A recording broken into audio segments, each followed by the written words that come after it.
Hi, my name is Jeff Miloff. I'm a Principal Program Manager with the Office 365 engineering team, and I'm joined by my colleague Paul today. Hi, I'm Paul Collins. I'm a Senior Program Manager in the Office 365 engineering team. And we're here to talk about understanding, optimizing, and securing enterprise network connectivity to Office 365. One of the key things that we've learned from customers over the years is that the connectivity strategy that they choose is a very important determining factor in the level of quality that they receive when consuming Office 365. And the connectivity strategy can have a very high level of impact on the availability of the service, the performance of the service, and essentially the end user perception of how good Office 365 is. It's super important to be aware that with services that are considered to be mission critical to an organization, like phone services that might be provided by Skype for Business, email services that are expected to always be available, that the connectivity strategy that an enterprise chooses is going to be a very predictive factor of what end users are actually going to perceive. So today we're going to spend quite a bit of time talking about our recommendations on connectivity strategy and how to best consume Office 365 when thinking about network architecture within an enterprise. So there's been a fairly significant shift when we think about moving to cloud services from a more traditional approach where you might be deploying similar services on-prem in past years. In an on-premises solution, you're typically looking at a sort of self-contained architecture where you might have a single or maybe a couple of data centers that are all owned, operated, managed by the enterprise, and all of the networking and connectivity is very much controlled by that same organization.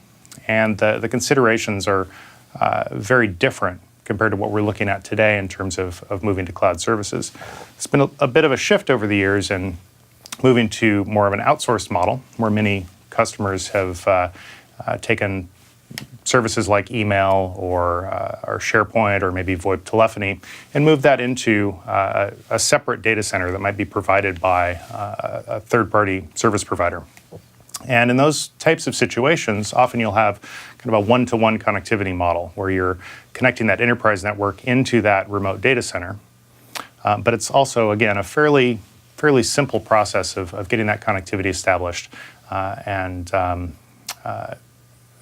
fairly simple process of managing and maintaining that architecture. When we think about consuming cloud services, modern cloud services are generally optimized for delivery over the internet. And so when we start to think about ways to consume a service like Office 365 that's very much optimized to deliver over the internet, some different considerations that come into play. Much of an enterprise's internet connectivity is likely through a very specialized security stack that's managing some of this untrusted traffic to random internet sites. We'll talk quite a bit about what that does to Office 365 traffic and other ways to think about that and manage that traffic. But many of these considerations that begin to come into play with cloud connectivity are very different than the historic architecture models. So we'll talk quite a bit more about that over the next few minutes. So as I mentioned, moving towards software as a service delivered products like Office 365 is very significantly disrupting traditional connectivity models. The types of architectures that you would have seen in prior years with on-premises deployments or outsourced models. We also see security controls moving and shifting into the cloud and actually moving away from on-premises deployments with some of our third-party partners in this space that are providing things like cloud proxies. We're also seeing that the distance between the internet and a cloud service provider is continuing to become shorter and shorter. In other words, the cloud service providers like Microsoft are shifting those service front doors closer to the edges of our networks and getting that distance between your users and our cloud dramatically shorter. We're also seeing many more options with connectivity choices, things like SD-WAN, the cloud proxy options that I mentioned previously. Certainly direct connectivity models that come into play that you need to consider the impact of. And we're also seeing, as I mentioned, with some of these cloud proxy and SD-WAN providers, things like internet connectivity itself moving to the cloud, and the way in which you consume internet connectivity being different over time. What we've tried to do is distill down our guidance in this space to 4 simple connectivity principles. And we're going to walk through these in some detail over the next few minutes.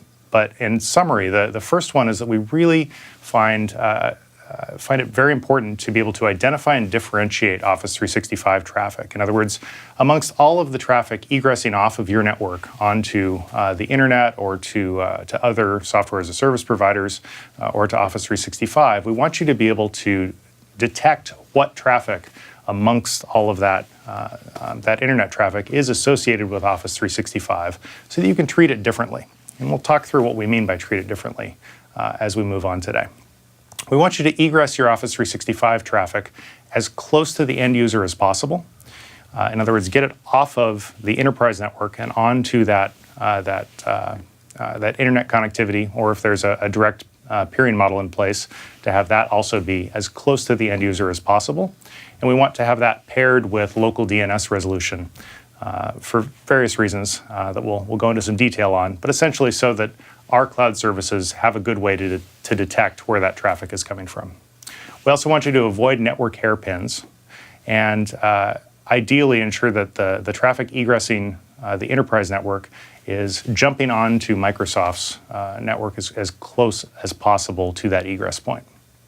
And lastly, very much associated with the first connectivity principle where we're identifying traffic, we want to be able to treat that Office 365 traffic a little bit differently. And wherever possible, bypass proxies, traffic inspection devices, any what we would consider potentially extraneous security solutions on the edge of your network, and use similar technology within Office 365 to provide the same service. So with that, I'll hand over to Paul to talk through principle number 1 in some detail. So, principle number 1, as it says, identify and differentiate the Office 365 traffic using the published endpoints data. What does that mean? Well, Microsoft published the URLs required for the service and the associated IPs where possible through our URL and IP page. And here's a screenshot of the front of that page. The vast majority of customers will be in the worldwide instance. There are other versions of this for 21 ViaNet, which is our China version of Office 365, Office 365 Germany, and some US Gov installations. But as I say, the vast majority of customers will be using the worldwide instance here. So this is the page to go to understand what is required in terms of URL and IPs to access the service. And this is also where we publish changes. So understanding the endpoints in here and how the data is presented is key to understanding how to handle that traffic. So here's an example section, and you can see at the top there, the first few rows are most services require some shared services, portal, authentication, etc. So those are always listed in a per service basis on this tool. And in the box on the bottom, there's a key difference between number 4 there and number 5. So in column 2, we have the description of what the service is. In column 3, we have a description of the authentication that's going to be required and where the traffic going from and to. The vast majority of these from the client, the service to Office 365, but there are some reverse flows, and this is where you look for that information. Column 4, the URLs required for that particular element of the service. Column 5 is where we list whether that service is routable via ExpressRoute. If it says yes, those URLs, when resolved to a public IP address, can be sent via ExpressRoute if your organization is using it for Office 365. The next column indicates the IPs provided. In row 4 there, you can see the Exchange Online IP addresses, and then finally the ports required for those endpoints. Now, there's a key difference between row 4 and row 5 there. Row 5 says no for ExpressRoute for Office 365 because those endpoints are CDNs. They may not live on Microsoft's infrastructure, and subsequently you'll notice NA for the IP ranges because we can't provide them for those endpoints. CDNs are endpoints where we hold scripts, generic images, non-customer data. But because of that, they don't live on Microsoft infrastructure necessarily, and we don't provide IPs. So therefore, that's that differentiation point. We might want to send the express routable traffic, or that traffic which we provide IPs for, via a direct path, but the URLs in the bottom column there may need to go via a proxy where we can let that traffic out.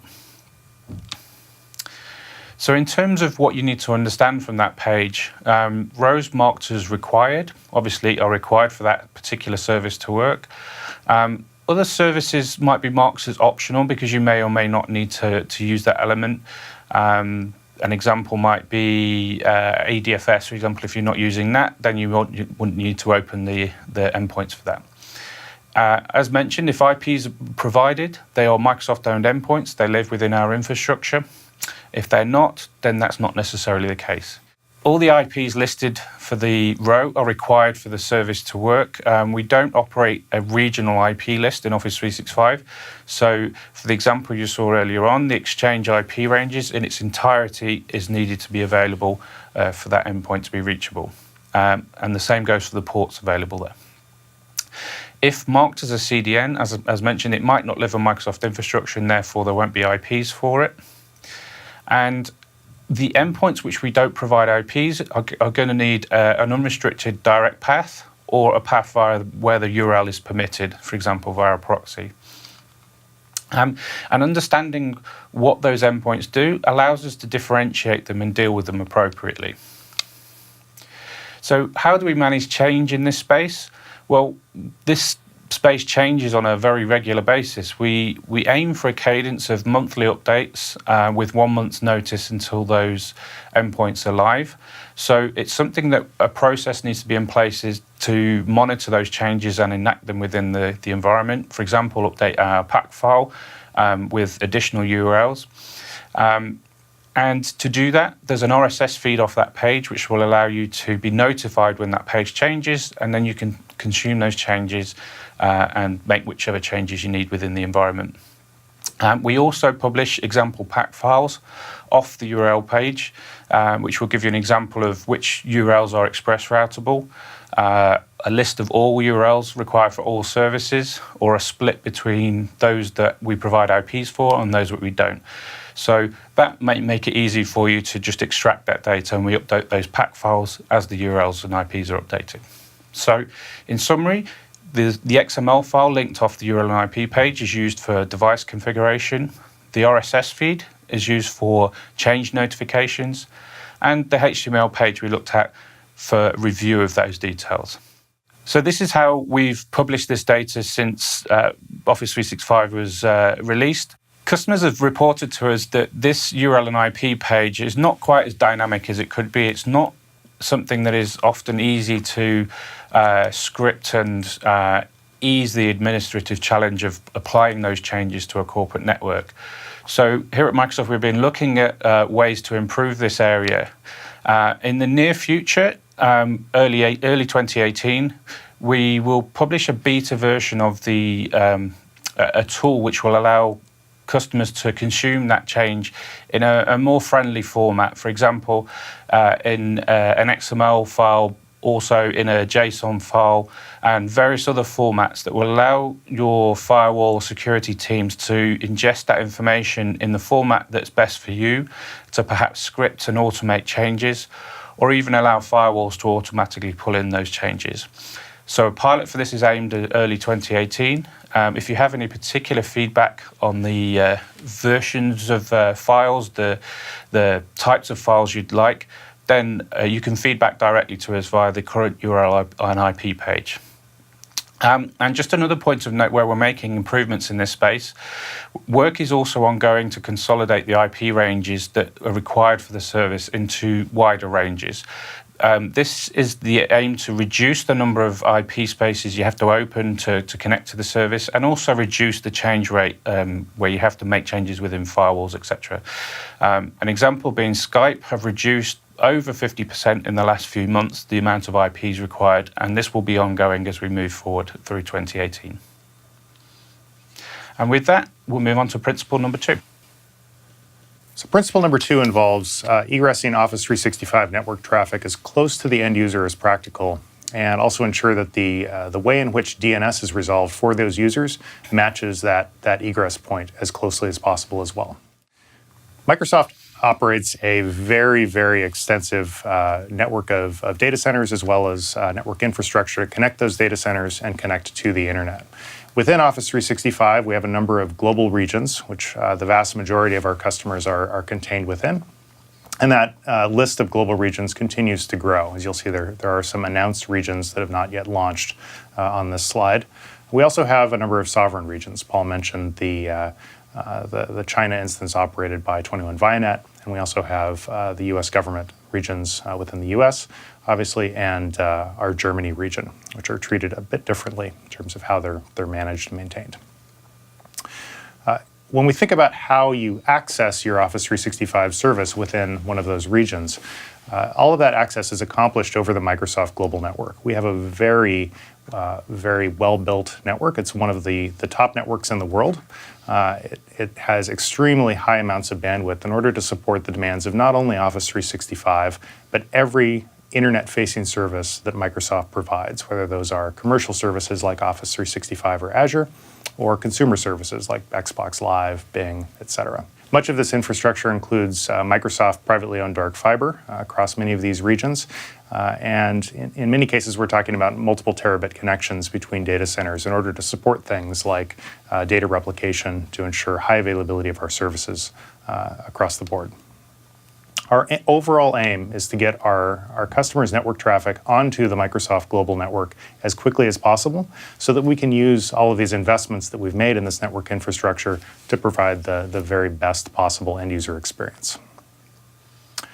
This is a visual diagram of Microsoft's Global Network, and this is not the internet, even though it may look like some diagrams that you may have seen in the past of the internet. This is Microsoft owned and operated infrastructure around the world that we use to provide a great end-user experience to all of our customers.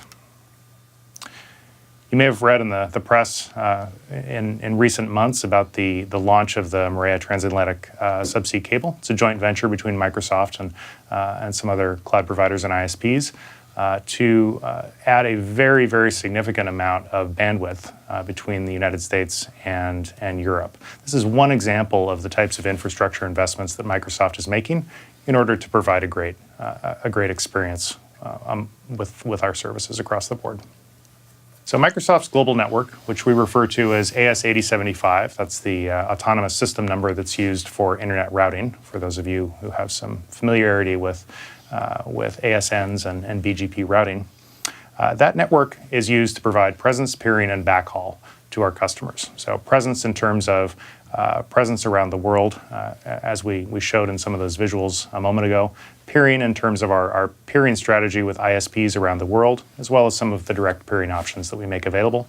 And backhaul in terms of utilizing that network infrastructure to backhaul customer network traffic wherever it needs to go to reach the various portions of our infrastructure that are used to process requests and provide the services that we make available as part of Office 365 and other Microsoft services as well.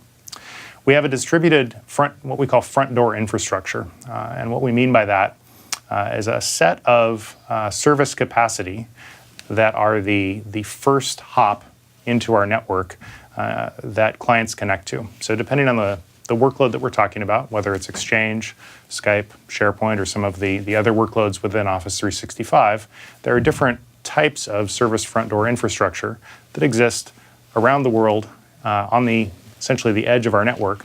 And we have different ways to ensure that network traffic from our customers is hitting the closest service front door as possible, again, depending on where that customer network traffic egresses onto our network.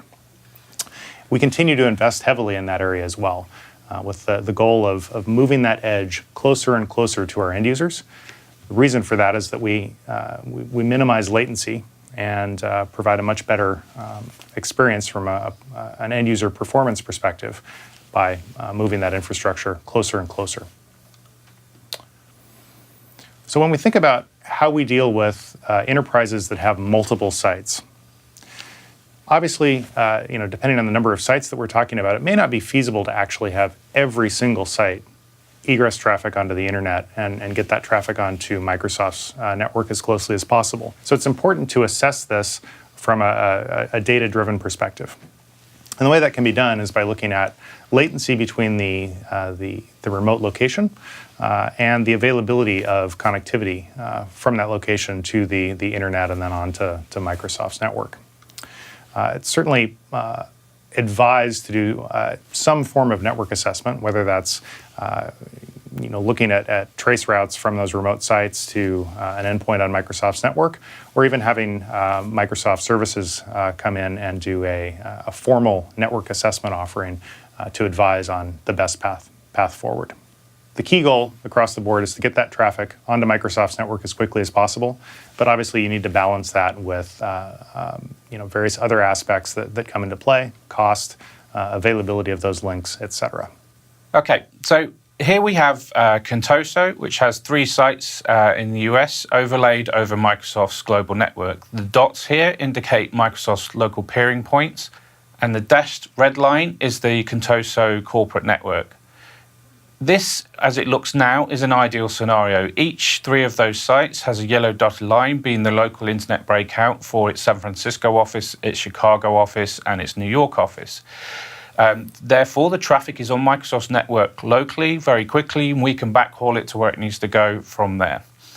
But a level of consolidation is to be expected within a corporate network. It's not always feasible to have a managed network egress at every location. So the network assessment that Jeff mentioned before would be used to understand, okay, where does it make sense for us to invest in a local egress? For example, the New York office here may be very well connected to the head office in Chicago, and we only have maybe 50 users in our New York office. Therefore, it doesn't make sense to have a local breakout. The additional latency to backhaul to Chicago is not going to impact our performance. Whereas if we look over on the West Coast, the San Francisco office, there's a fairly lengthy trip over to the head office there to egress. And that data location where you see that cloud could be anywhere in the US. And it's important to think of Office 365 data as not in a single place. Your data is in many places. And therefore, by getting that traffic onto Microsoft's network as quickly as possible allows us to route that traffic to where it needs to go. So that San Francisco office, as an example, it may well be worth investing in a local network egress there rather than backhaul that traffic across the US to egress in Chicago. But obviously, that should be a data-driven decision based on number of users, network capability, where that particular site is, and so on. When planning network egress to Office 365, it's also critical to consider local DNS resolution. What we mean by this is wherever traffic is egressing onto the internet and then onto Microsoft's global network, customers need to consider having local DNS infrastructure or utilizing potentially ISP network infrastructure that's associated with the internet service provider used in that location. If you choose to use ISP DNS infrastructure, it's also important to work with that ISP to ensure that those DNS servers that you're pointed at are actually fairly close to the physical or the geographical location where that egress is occurring. The reason for this is that some Office 365 services utilize GeoDNS lookup technology to determine where inbound DNS requests to Microsoft are coming from geographically. And then we use that information to point the user to service front doors that are geographically close to the location of that traffic egressing onto our network. If local DNS infrastructure is not being used, we may make a very poor decision about where that traffic is originating and cause a fair amount of additional latency on each one of those requests coming from each customer. Also important to understand that global DNS providers that might advertise that they're making available anycast DNS services, as an example, in order to route those incoming DNS requests to infrastructure around the world, may not always do local lookup. Even though it is a global service, they may not have service capacity or infrastructure in every physical location where you are egressing traffic onto the internet or onto Microsoft's network. So be aware of that and make sure that wherever possible, you have some local DNS infrastructure close to those egress points. So I'll hand this over to Paul to walk through principle number 3. So, principle number 3, avoid network hairpins and optimize connectivity directly onto Microsoft's global network. So there's that map again, giving you an example of Microsoft's global network, the dots being those peering locations where data from your ISP can get onto Microsoft's global backbone. And there's actually a list, you can go to aka.ms/8075, which will take you to Peering DB, which lists every location where Microsoft has peering, and also who else is at that exchange as well. There's a list current to late 2017 there that shows all the locations around the world where we have those peering points. And many cities in this list will have multiple locations. So, for example, in London, we have more than one location where traffic can ingress and egress from our network. So it's fairly easy to do a quick test and understand how your particular network is peering onto this global network by a simple trace route to any of the Microsoft-owned endpoints. And by Microsoft-owned, I mean the ones that we provide IPs for.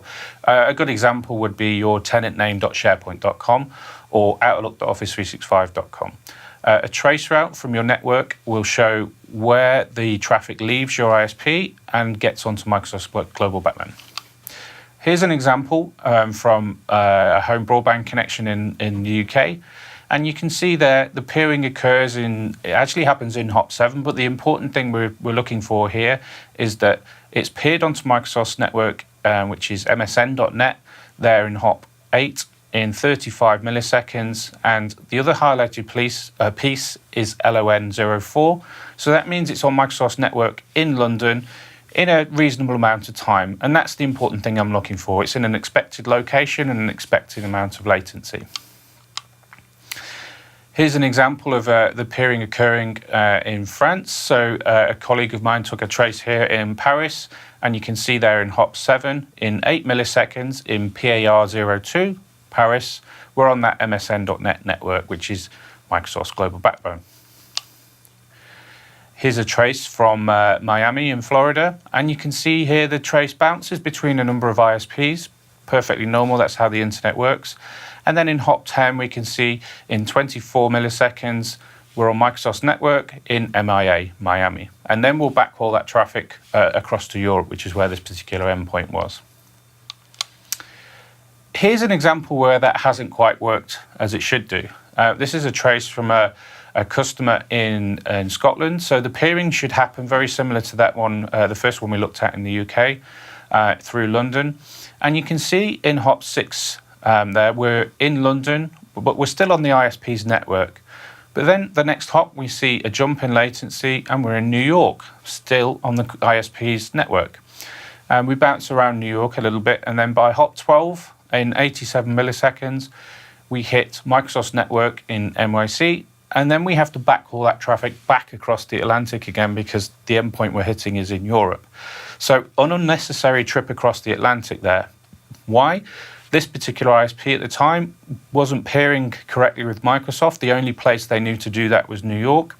So if you see something like this, you can speak to your ISP and ask them to look into it, or use your Microsoft account team and we can go and talk to the ISP for you.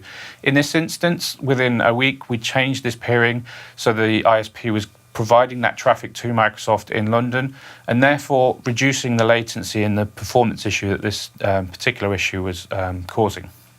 It's important to note here as well, when looking at peering, it's not necessarily going to be the perfect location for you. It really depends on why your ISP has connectivity. An example might be you might be in New York. We have peering locations in New York, but your ISP may choose to peer in Washington, DC, for example.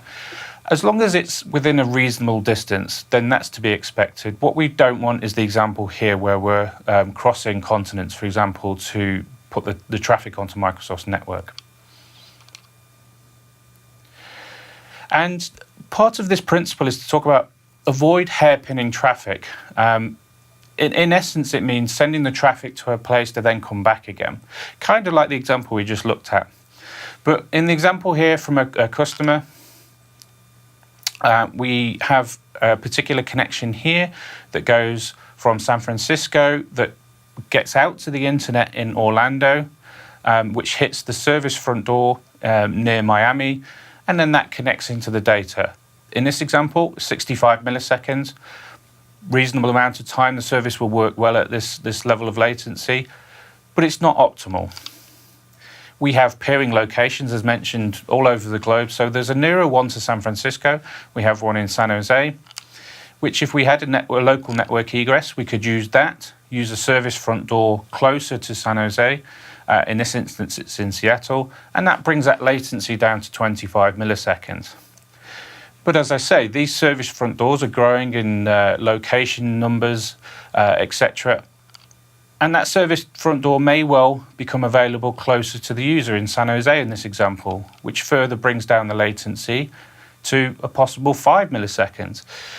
Another thing to think about is the fact that Microsoft do micro improvements and adjustments where possible. So we may even realize where you're connecting to is from and move the user's data within the political region where your tenant is closer to where you're getting the traffic onto our network. So in this instance, there's a big difference between 60, 65 and 5 milliseconds to get to your data. Another example of where we see hairpinning is when customers use ExpressRoute. In this case, the ExpressRoute circuit might be in Washington, D.C., and therefore we're backhauling from Orlando in this instance all the way across to Washington to get our data. And this pushes the latency above any of those options we've seen before. So by putting in a premium network connection like ExpressRoute, but in a limited number of locations, we're actually increasing the latency and reducing the performance compared to that local egress. And this is hairpinning traffic. Another example might be using a forced VPN tunnel to send traffic into our corporate network for our roaming users and then back out again. So where possible, avoid this and get the traffic out onto Microsoft's network as quickly as possible. And with that, we'll look at principle number 4. Principle number 4 is very much related to principle number 1, where we talked about identifying traffic. In principle number 4, we're going to talk about what you can do once you've identified that Office 365 traffic to potentially treat it a bit differently from other traffic that's you might consider to be just generic internet traffic, egressing the enterprise network and accessing the random internet sites, as opposed to accessing actual customer data and utilizing that customer data in the way that you would within Office 365. So when we think about traditional internet egress security, it's actually a fairly significant problem for customers that look to onboard to Office 365. The reason for this is that many of these customers choose to use whatever egress method they have in place to access Office 365. It's aligned with what we've been talking about so far, having that local internet egress. And it's certainly the method that's been used historically by the customer to access anything over the internet. The challenge is that because enterprises typically do not trust internet traffic by default, there are varying levels of security solutions applied at the edge of the network in order to better understand what's actually contained within that traffic, potentially to limit that traffic, to enforce policy on what websites or other internet resources can or cannot be accessed, and to even monitor the payload of some of those requests. When considering onboarding Office 365 traffic through that security stack, we start to get very concerned about scalability, given the number of long-lived connections that are typically associated with things like Exchange Online, and the volume of requests and the volume of bandwidth utilization associated with Office 365 all up. So typically, at most of the customers that we work with, we see that this internet security stack that's deployed at the edge of the customer network is often not already scaled to meet those demands, and costly upgrades are required in order to meet that demand. We also find that proxy infrastructure that historically has been used to provide access to websites and enforce policy and provide some level of monitoring often doesn't handle UDP traffic properly. UDP traffic is extremely important to be able to pass through to the internet for Skype media. That's video, voice, any sort of media traffic associated with Skype. Without the ability to pass UDP traffic to Microsoft's network through that that security stack, the Skype client must actually fail over to TCP, and there's a very significant, very measurable performance impact in doing so, one that will be noticed by all the end users within an organization. So it's important to be able to identify that UDP traffic or that Skype traffic and allow it to bypass proxy if at all possible. Obviously, as traffic goes through this security stack at the edge of the network, any device or any additional processing that those network packets must go through has the potential to add jitter and latency, which also, certainly from a media perspective, can have a measurable impact. But even when thinking about things like an Outlook connection over cached mode, additional latency can have a measurable impact, even though much of that activity that the Outlook client is performing behind the scenes, is in the background. There are aspects of it that will still come to the forefront and can cause end user complaints. So very, very important to understand what this traffic is, and wherever possible, bypass that security stack in order to ensure a high level of performance and a high level of quality, particularly for the media traffic. When we think about bypassing the security stack, we're typically talking about needing to trust this traffic differently than we would trust traditional internet traffic. Trusted services are generally simpler to connect to. And when we think about the older connectivity models that I discussed at the beginning of this presentation, where we were considering on-premises solutions or traditional outsourcer type solutions where you have maybe a single workload and a single site that you're connecting to, all of that is totally trusted because it's a single implementation of that workload. It's very specific to the customer, and you essentially trust that as if you would trust any locally developed application that's deployed on your network. When talking about trust and accessing services on the internet, we often like to use this diagram that displays visually the level of complexity typically associated with that security stack on the edge of a network, as opposed to the level of trust of the site that's being accessed. So on the left side of this chart, what we're referring to is something like a generic internet site. Any site that a user might be trying to access, where you have no control whatsoever over the data that's presented via that site, or any sort of malicious activity that might be associated with that site. And typically, the level of complexity or the amount of control that you want to have over that traffic is very high. So, as we look at that curve through the chart, very high level of complexity associated with the security stack for things like generic internet sites. On the other side of the chart, as the level of trust increases, that complexity should, at least in theory, come down. As we begin to trust that traffic or the payload of that traffic more, we need to apply less security at the edge of the network to that. So something like an on-premises solution, obviously you're going to be very far down towards the trust side. Something like a generic internet site, you're obviously going to be very, very high up the chart in terms of the complexity. And there's different types of technology available to apply to this problem at the edge of the network. These are some examples of the types of devices that are typically applied at various points in that curve of trust. Office 365, we would like to see somewhere towards the trusted side of that graph. And this varies from customer to customer in terms of where they choose to place it on the graph, and what that risk assessment looks like within a given IT department or security organization. In general, we want to see that Office 365 traffic move as close as possible to the fully trusted on-premises side of that trust graph.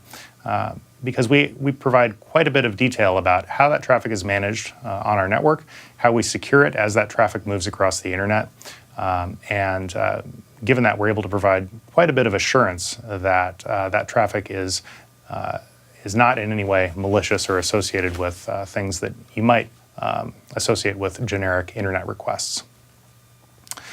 As you start to move up that graph, it's important to remember that things like moving that traffic through proxies, potentially doing SSL decryption, break and inspect of that traffic, all of that can add potentially very high levels of latency that, as I mentioned, can provide quite a bit of degradation in terms of end user experience.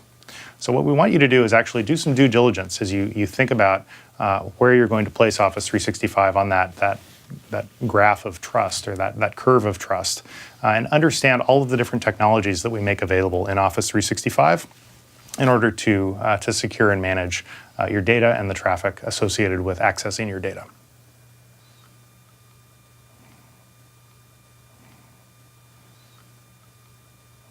When we think about the features within Office 365, it's also very important to think through the outcomes that you're trying to achieve here, not necessarily the implementation.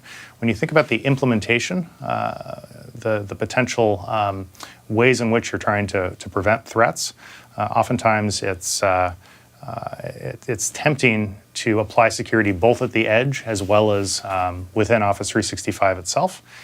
Wherever possible, what we want you to do is actually think about the overall outcome of the application of these security technologies as it applies to the actual client experience, or the end user experience of consuming Office 365, and realize that by adding that additional layer of complexity at the edge of your network that is, in many cases, duplicating the security that's already provided within Office 365, you're having potentially a very negative impact on the overall experience.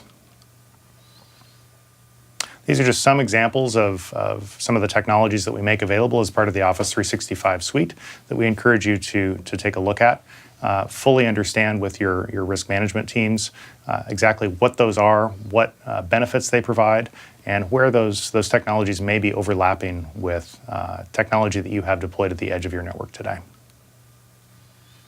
So overall, the recommendation: identify the traffic that's associated with Office 365, secure that traffic with the features within Office 365 that are already part of the suite and providing that level of assurance to you, and continue to treat that generic internet traffic in the same way that you do today.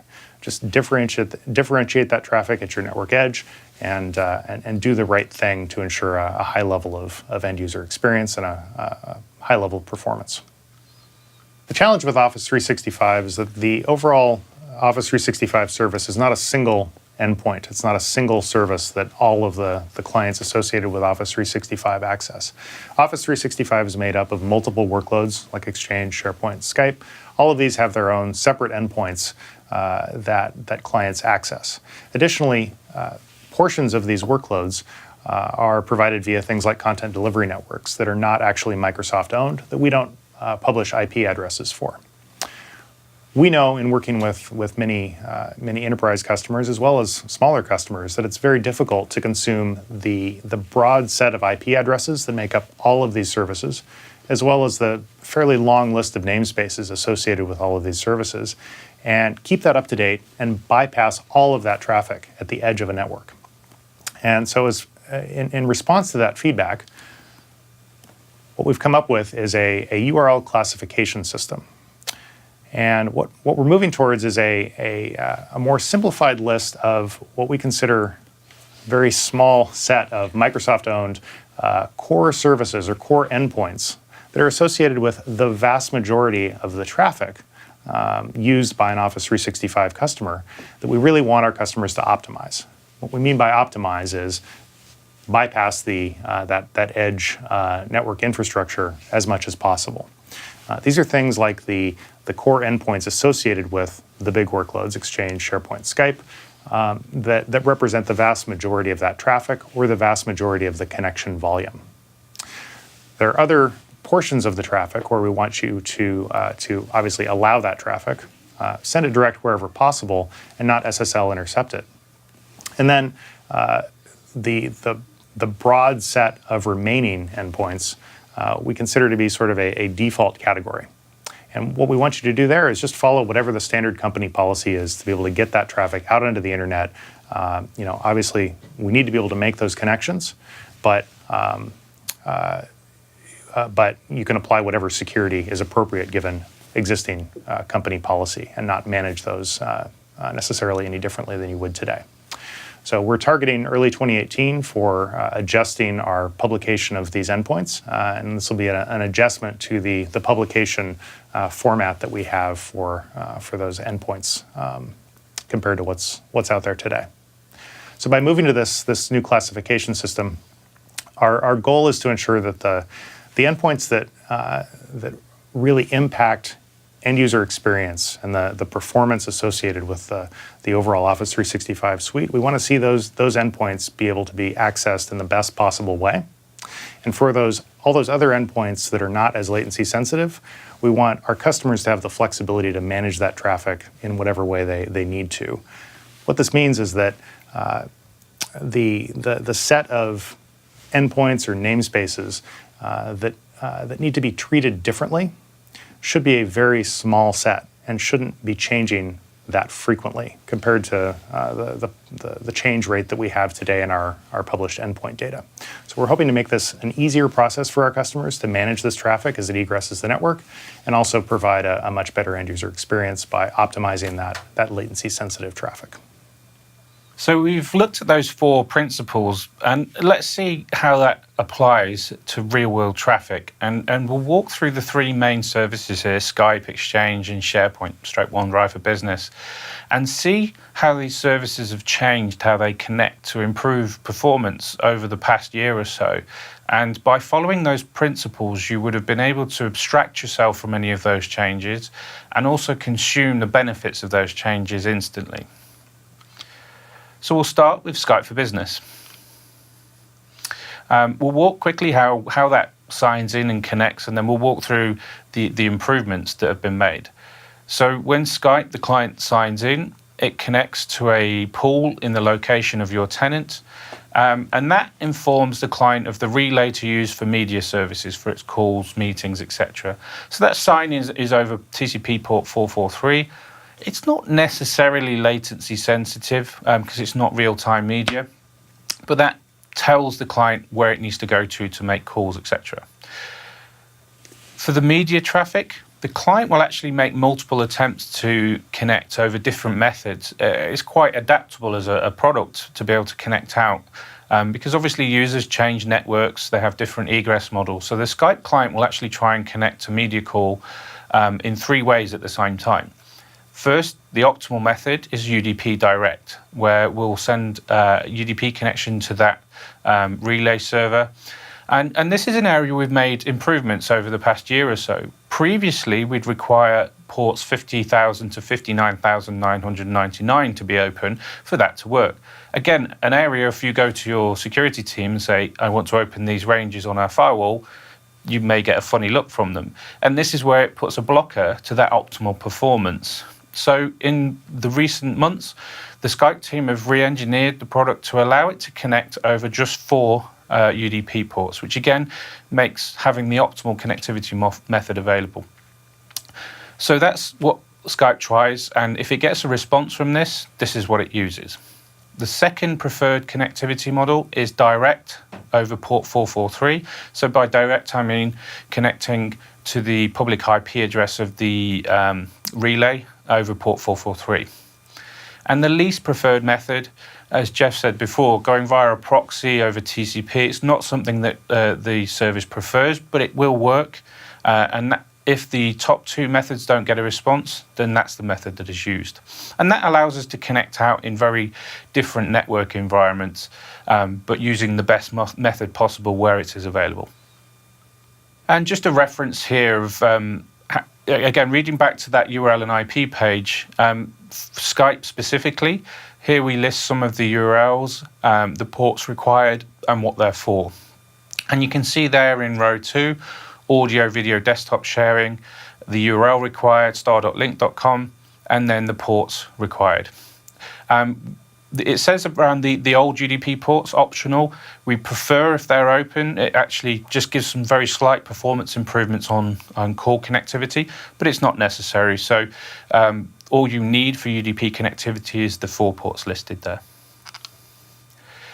So in terms of calls between 2 users, it's important to note that in many cases, in a corporate network where we've got direct connectivity between 2 machines on the same flat network, then often that call will be peer-to-peer. That call would never go out to Office 365 service, so it doesn't need to use the internet egress. An example being two offices connected on a WAN, a call between two users there should just go peer-to-peer between those two. But if those two users are on different networks, split by firewalls, etc., or one user in this example is in a hotel in Ibiza, and the other user is in the head office in Germany, then this is how Skype connects currently, early 2018. If we need to make a call on two disparate networks, we need to bounce that call off a media relay server in the location of our tenant. So in this instance, we're a US-based customer. We have a tenant based in the USA, so our call here needs to bounce off a relay server in the USA. This is how the service is designed to work with local egress, and you can see both of those locations have local egress. We're on Microsoft's network locally, etc. The service will work fine, but we've got an unnecessary trip across the Atlantic here. So the Skype for Business team are rolling out currently, again, early 2018, something called a transport relay, which will allow those two users to have a call, but this time we can bounce the call off a transport relay in the region where those users are.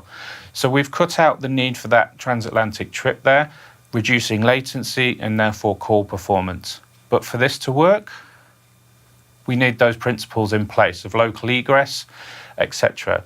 Because if that particular customer had an internet breakout in the USA, having a local transport relay in Europe isn't beneficial to us at all. So this is an improvement that has been rolled out slowly by the Skype for Business team as we make sure everything is working as it should be. And you should see this applicable to your tenant in the near future.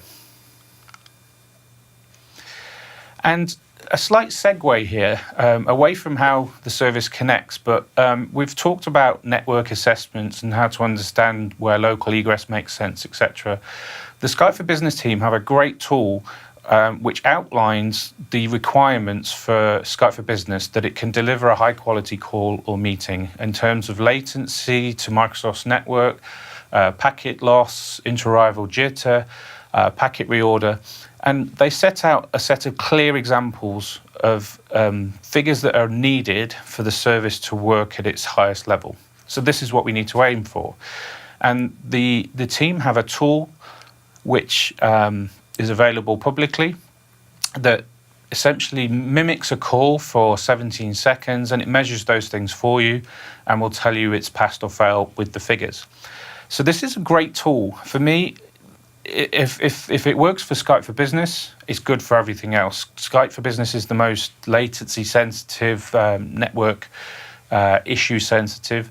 So the tool, if you can get it to work for Skype, everything else will work very nicely over that as well. So from a network assessment point of view, we recommend running the tool at your client sites and also the network egress for those sites for 1 working week, so you can catch those peaks and troughs of user data, and measure that every 5 minutes. So run it at a machine, at a client site, and the egress. And what that allows you to do when you see the results is to say, we had perhaps high levels of jitter we saw on the client side trace, but we don't see that on the egress trace, which tells us very clearly that problem exists within our own corporate network and not externally. So again, allows us to hone in on a problem and fix it and isolate where that particular problem may be. So Skype for Business network assessment tool, great tool for assessing your network performance. And with that, we'll move on to Exchange Online, which connects in a completely different way to Skype.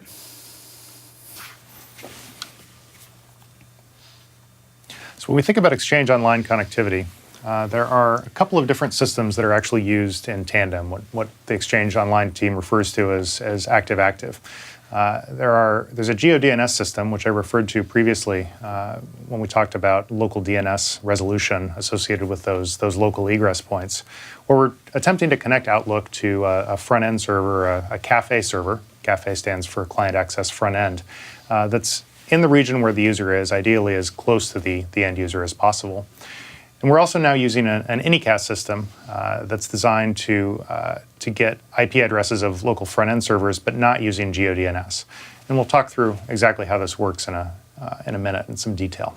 But the overall point of this is to get the Outlook client or the Outlook web app client to connect to a service front door, a cafe server or another type of front door, again, as close as physically or as close as geographically possible to the end user to provide minimal latency and a great experience with the service. Key for this to work successfully is obviously the fundamental principles that we've talked about. Getting that traffic out to our network in a way where you're identifying it and differentiating it, egressing it closely to the end user, matching DNS resolution for that GeoDNS solution to work, avoiding network hairpins, trying to minimize that latency, and wherever possible, bypassing proxies and applying the minimal level of edge network security possible to minimize latency. So in the case of GeoDNS, this is a visual representation of how this process works. So a client on premises or perhaps a user traveling pops open the Outlook client and wants to connect to their Exchange Online hosted mailbox. So they're going to go do a DNS query for outlook.office365.com, which is the global namespace that we use for essentially the vast majority of the regions associated with Exchange Online. For some of the sovereign regions within the service, we do have a different namespace, but in general, outlook.office365.com is the answer. As part of that DNS request, as I mentioned, this is an active-active solution, so some of our responses will end up going to a GeoDNS solution. Some will go to the Anycast solution. In this particular case, we're doing a GeoDNS resolution, and so we get a DNS response back from Internet DNS infrastructure that points the user to a regional namespace for Exchange Online. And that user that's currently perceived to be located in the EMEA region connects to a cafe server in the EMEA region. If that user was using DNS infrastructure that was in North America, for example, we may perceive that user to physically be in North America and send them to a cafe server in North America. That would obviously add a fair amount of additional latency. In this particular case, the tenant for the user actually exists in North America, so their data is stored in North America. And from that EMEA-based client access front-end cafe server, we're then proxying the connection across Microsoft's network to the mailbox server in North America where the data is stored. Again, from a client performance perspective, from an end-user experience perspective, the most beneficial thing is for us to have that initial endpoint, that service front door or cafe server, close to the end user.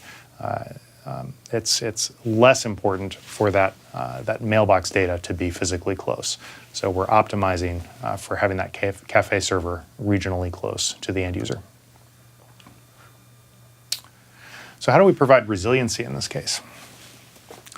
So again, in this example, we're doing the same DNS request, and we're going to go try and access a cafe server in data center 2 in this diagram.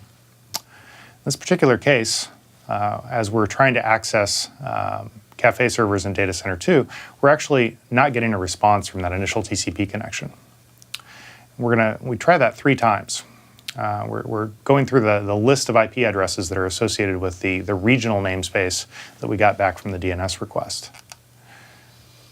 And as part of standard behavior within the TCP stack on the workstation for that user, and the way the Outlook client takes advantage of that TCP stack, we also received some IP addresses associated with capacity in another data center in that same region.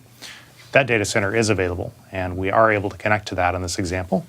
And so that connection gets proxied to the back end via the same process that we described previously, and the end user can connect. So we're actually, via the system, able to lose connectivity to an entire data center worth of client access front-end servers and still maintain resiliency and availability of the service for our end users. In the Anycast example, it's slightly different. We're not using GeoDNS here. So we go ahead and we do the same DNS request out to outlook.office365.com.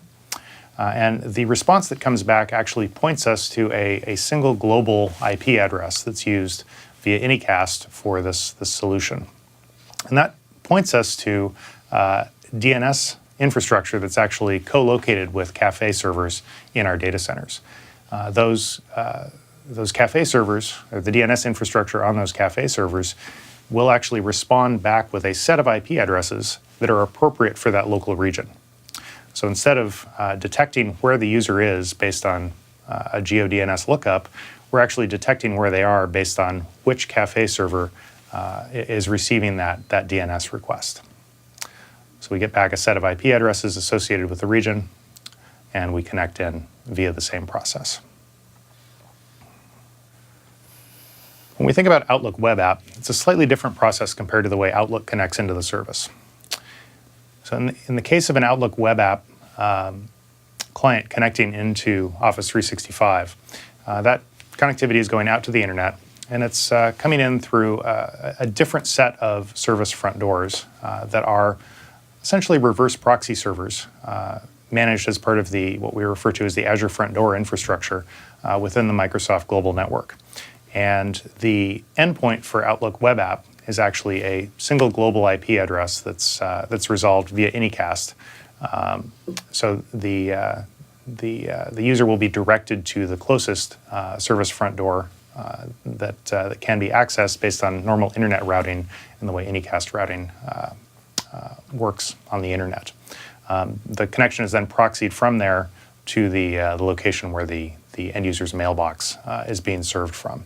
So very similar process to at a high level in the way Outlook connects, but the actual mechanics of it, it's all handled via Anycast, which we can do because these are short-lived HTTP requests associated with traditional web browsing, as opposed to the long-lived requests that don't work quite as well with Anycast that you get with an Outlook client connecting into the service.